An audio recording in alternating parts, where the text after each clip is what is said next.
سبحان ربك رب العزة عما يصفون وسلام على المرسلين والحمد لله رب العالمين. اللهم صل على محمد وعلى آل محمد كما صليت على إبراهيم وعلى آل إبراهيم إنك حميد مجيد.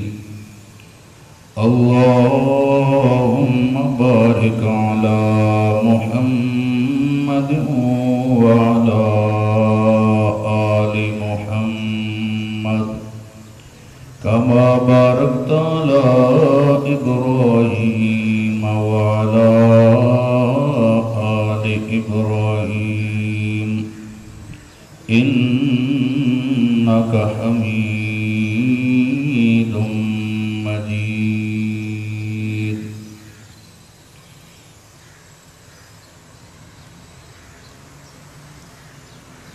تمام گناہوں میں سے سب سے بڑا گناہ وہ شرک ہے. اللہ کی ذات میں یا صفات اور کمالات میں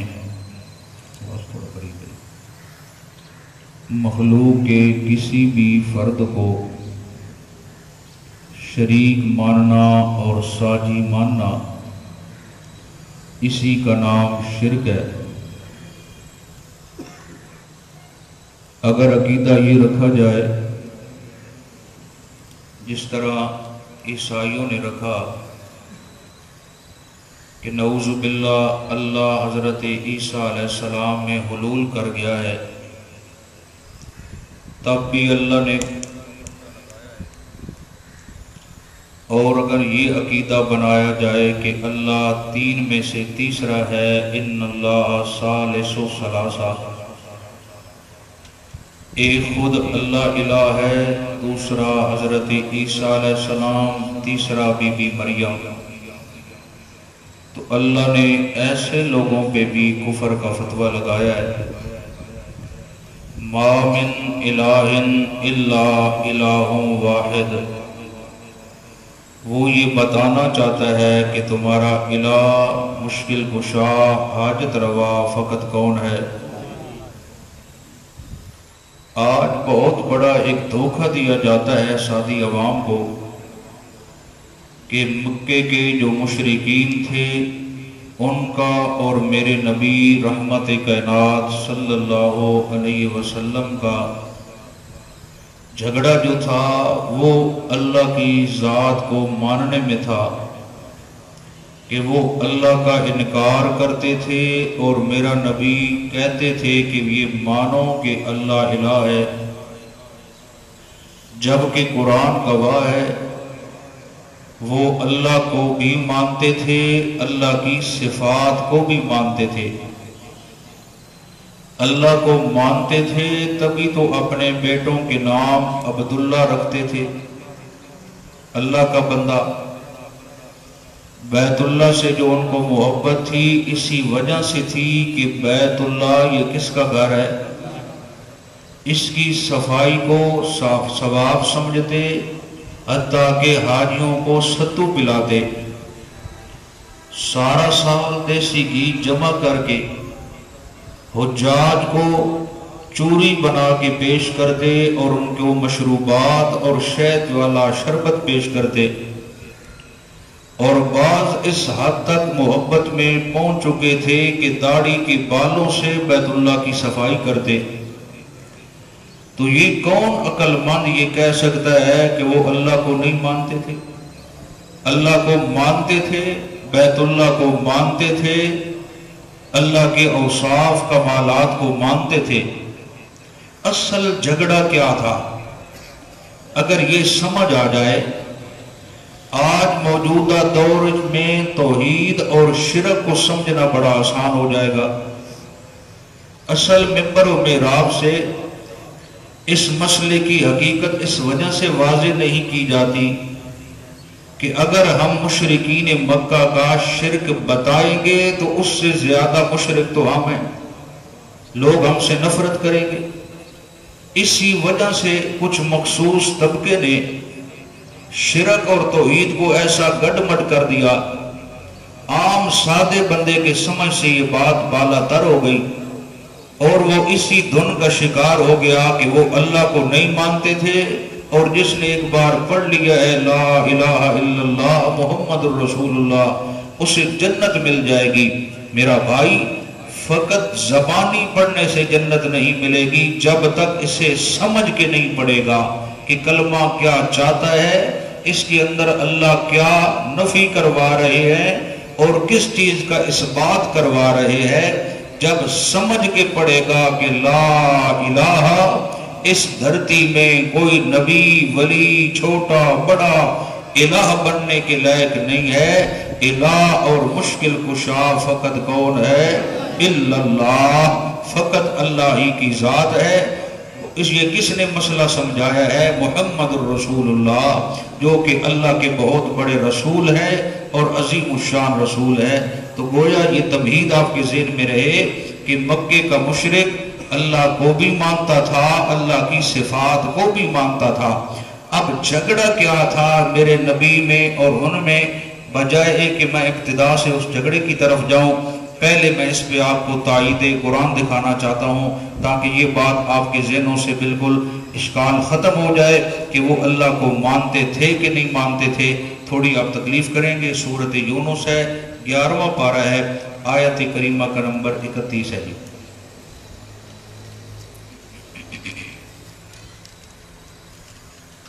اللہ اکبر۔ صفحہ نمبر، آپ فرنٹ پہ بیٹھے ہیں، آپ صفحے بولیں کتنی؟ 192 جی، صفحہ نمبر 192، 192۔ یہ آپ اپنا حوالے نوٹ کریں، بعد میں جو ترجمے کا قرآن آپ کے گھروں میں ہے آپ اسے دیکھا کریں قرآن کیا کہتا ہے۔ اعوذ باللہ من الشیطان الرجیم، بسم اللہ الرحمن الرحیم، قل من یرزقکم من السماء والارض، کہہ دیجئے میرے محبوب، ایک بار سب کہہ دیں صلی اللہ علیہ وسلم، من یرزقکم من السماء والارض، کون رزق دیتا ہے تم کو آسمانوں سے اور زمین سے؟ ان سے پوچھئے میرے محبوب کہ کون ہے تمہیں رزق دینے والا آسمانوں سے اور زمین سے؟ امن یملک السمع والابصار، کون ہے جس کے قبضہ قدرت میں ہے السماع، یہ کان بنانے والا کون ہے اور قوت سماعت دینے والا کون ہے؟ بولیں گے ساتھ ساتھ، والابصار، کون ہے آنکھیں دینے والا اور دیکھنے کی طاقت دینے والا؟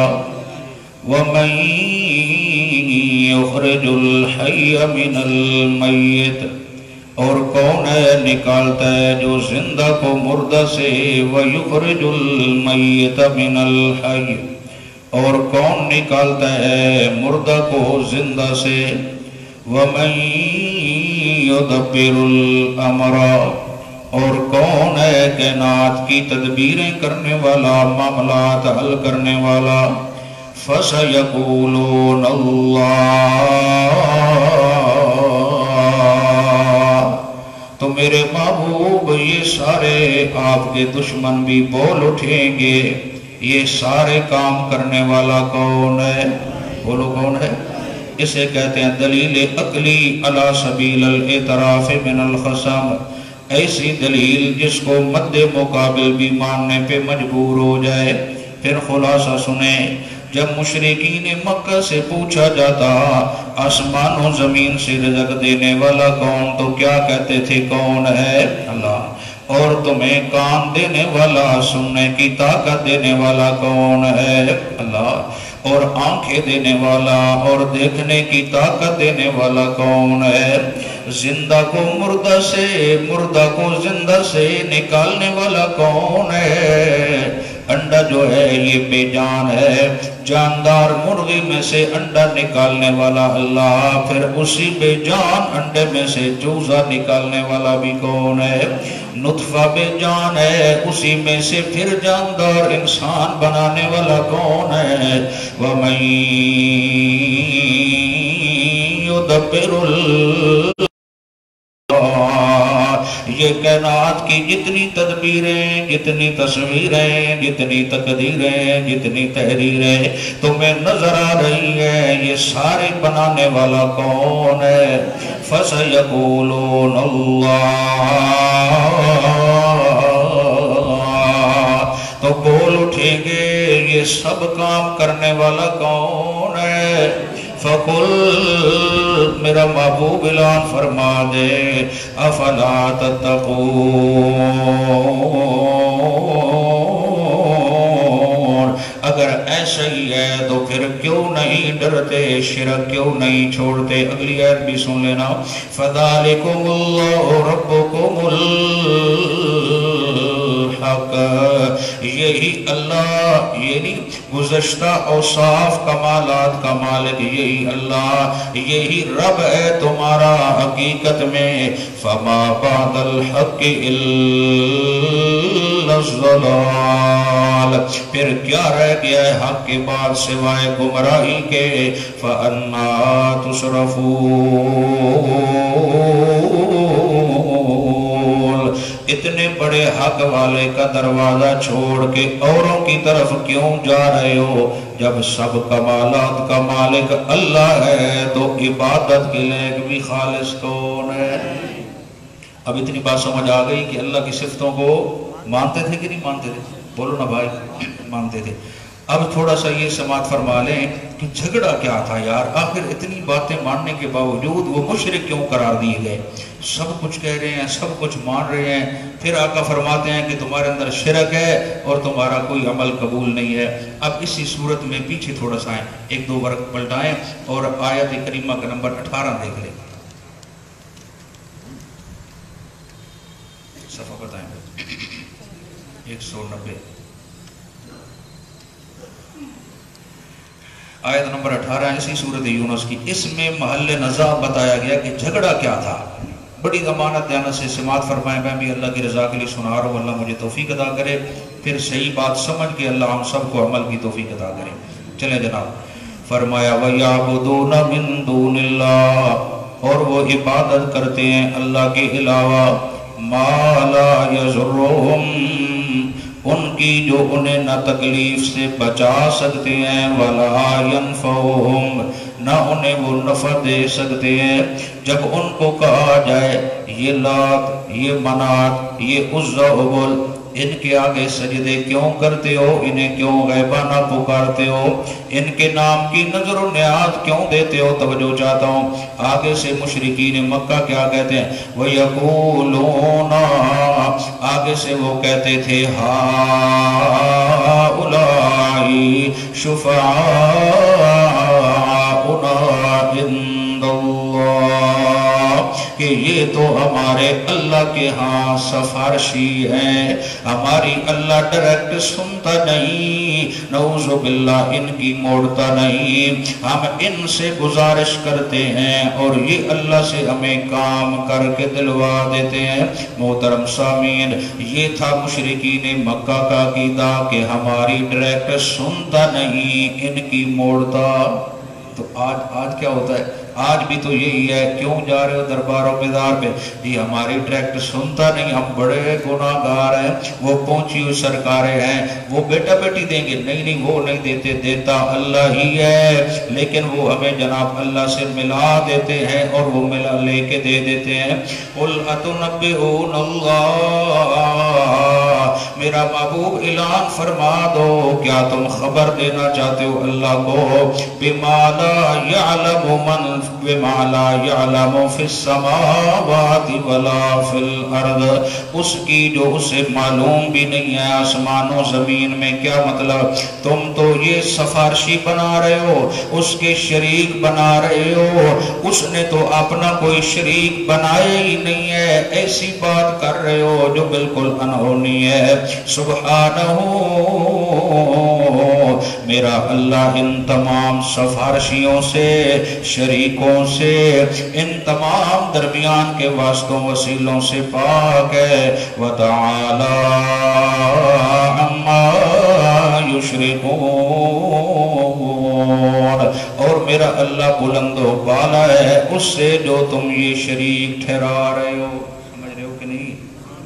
آج کو گرمی دی شدت زیادہ لگتا ہے کہ تھوڑی آوازیں بند ہوئی ہیں۔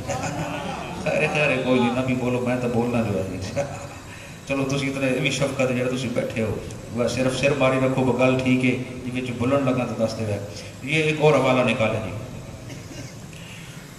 سورۃ الزمر نکالے، یہ پارہ نمبر 23 ہے۔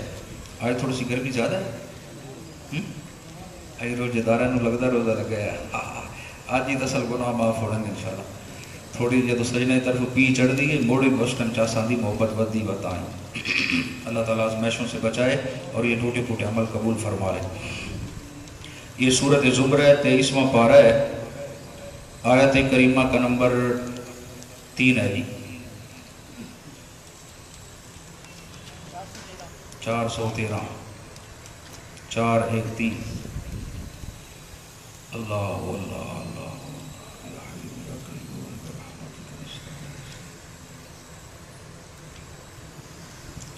آیت نمبر 2 سے معنی کرنے لگا ہوں۔ یہ ذرا دیکھیں، آپ کو اصل اختلاف سمجھا رہا ہوں کہ وہ ان کی جو عبادت کرتے تھے نا اپنے معبودوں کی، تو کہتے تھے کہ ہمیں اللہ سے ملے کے دیتے ہیں، مانتے تھے کہ اللہ ہی دیتا ہے، لیکن ہماری ڈائریکٹ سنتا نہیں۔ یہ شرک کی بھی کئی قسمیں ہیں۔ کوئی مشرک کہتا ہے کہ ہمیں اللہ سے ملوا دیتے ہیں، ہماری ڈائریکٹ سنتا نہیں۔ کوئی کہتا ہے دیتا تو اللہ ہی ہے، ادھر سے دلوا کے دیتے ہیں۔ کچھ غالی قسم کا مشرک ہے جو کہتا ہے اللہ خالی یاد بیٹھا ہے، نعوذ باللہ، اس نے اب چابیاں خزائن ان کو دے دیے ہیں، جس نے جو لینا ہے وہ ادھر سے لے لے۔ اب ذرا یہ سمجھنا مشرکین مکہ کے عقیدے کے غور سے۔ فرمایا انا انزلنا الیک الکتاب بالحق، بلا شبہ ہم نے اتاری ہے جناب کی طرف یہ کتاب جو کہ سراسر حق سے بھری ہوئی ہے۔ توجہ چاہتا ہوں بھائی، حق سے بھری ہوئی کتاب ہم نے نازل کی ہے۔ اس کا لب لباب خلاصہ کیا ہے؟ فَاعْبُدِ اللَّهَ مُخْلِصًا لَهُ الدِّينَ، پس عبادت کیجئے اللہ ہی کی خالص کرتے ہوئے اسی کے لیے اطاعت، یعنی جب بھی اللہ کی عبادت کرو تو اس میں کسی کو شریک نہ کرو، جب بھی کرو تو عبادت خالص کس کی کرو؟ آگے ذرا سننا، مشرکین مکہ کے لیے جب کہا الا للہ الدین الخالص، آگاہ رہو کہ اللہ ہی کے لیے اطاعت خالص ہے، خالص عبادت وہ پسند کرتا ہے۔ اب جب خالص کا ذکر کیا تھوڑا سا ملاوٹ والی بات بھی سنائیں۔ یہ کن کا عقیدہ تھا؟ والذین اتخذوا من دونہ اولیاء، اور جنہوں نے بنا رکھے ہیں اللہ کے علاوہ اور حمیتی، مشکل کشا، حاجت روا، دستگیر، لجپال، جنہوں نے اور لوگوں کو یہ مختلف نام دے رکھے ہیں۔ ما نعبدهم